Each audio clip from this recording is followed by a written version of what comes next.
is how many of you like to camp? Please raise your hands. Okay, keep your hands up.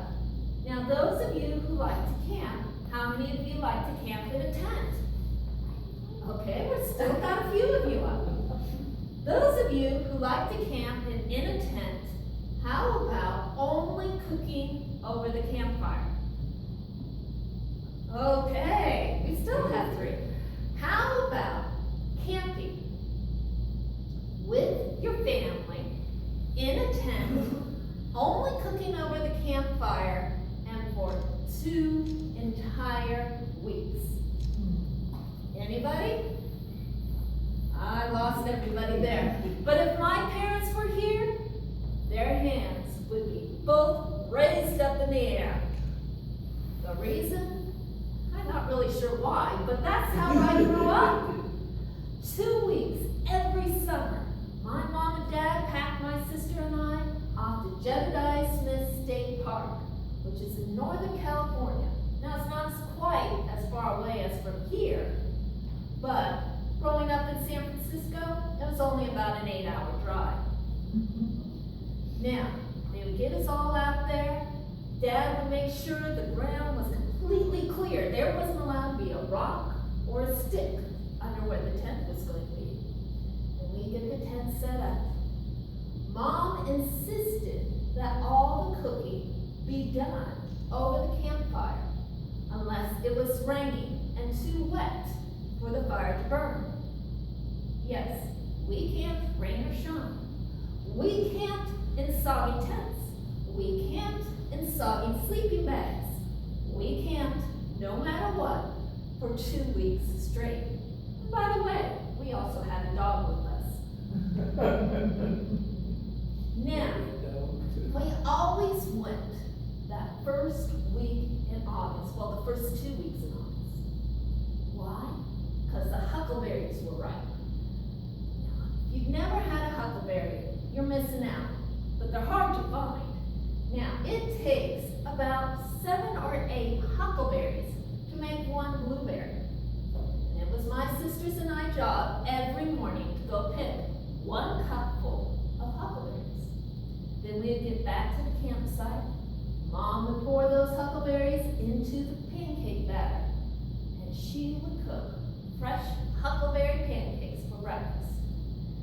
These were the best. I can still remember the taste and the smell. Well, always camping in the beginning of August doesn't sound too bad unless it is your birthday. I never, almost never, had a birthday cake on my real birthday. When I turned 8 years old, or the summer I was going to be, I put my foot down, like any 8-year-old would. It's no fair, Dad, Mom, and my sister. They all get to have a birthday cake on their birthday. But no, I have to wait 2 weeks to get my birthday cake. It's not fair, Mom. Well, Mom looked at me.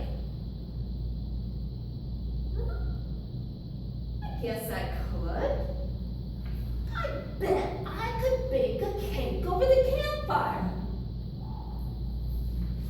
I was thinking to myself, but I was smart enough not to say, great, a half-burned lopsided cake, great. Now my mom was a professional cake decorator. She decorated wedding cakes, birthday cakes, they were beautiful. And I was going to be stuck with a campfire cake, probably lopsided and burned. Right? Thank you. Well, the next day was my birthday. Mom sent my sister and I off to the river to go play for a few hours. Said to be back dinner time. Didn't take us too much convincing to get us out to go play. While we were gone, my mom sent my dad to town. It was maybe half an hour away. Sent him to a bakery. And he picked out a birthday cake for me.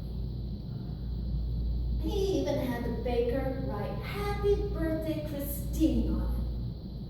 He got back to the campsite, Mom stuck it into the cast iron pot. Put the lid on. Now then my mother got some flour and threw it on her face and threw it on her clothes so she looked like she'd been cooking. When my sister and I got back, we sniffed. I don't smell any cake. Of course not, my mom said. We're out in the open. The smell drifted away eons ago. I'm thinking to myself, yeah, the burnt smell. Well, I was a little curious. Can I see my birthday cake? No. You have to wait till after dinner. Probably it's so burned she wants to wait till it's dark so I can't see it. Well, I ate my vegetables that night because I was kind of curious to see my birthday cake, and my mom never let us have dessert unless we ate our vegetables. So I ate my vegetables that night without complaining. Mom cleared off the table afterwards, made me close my eyes. She brought over the cast iron pot, took the lid off,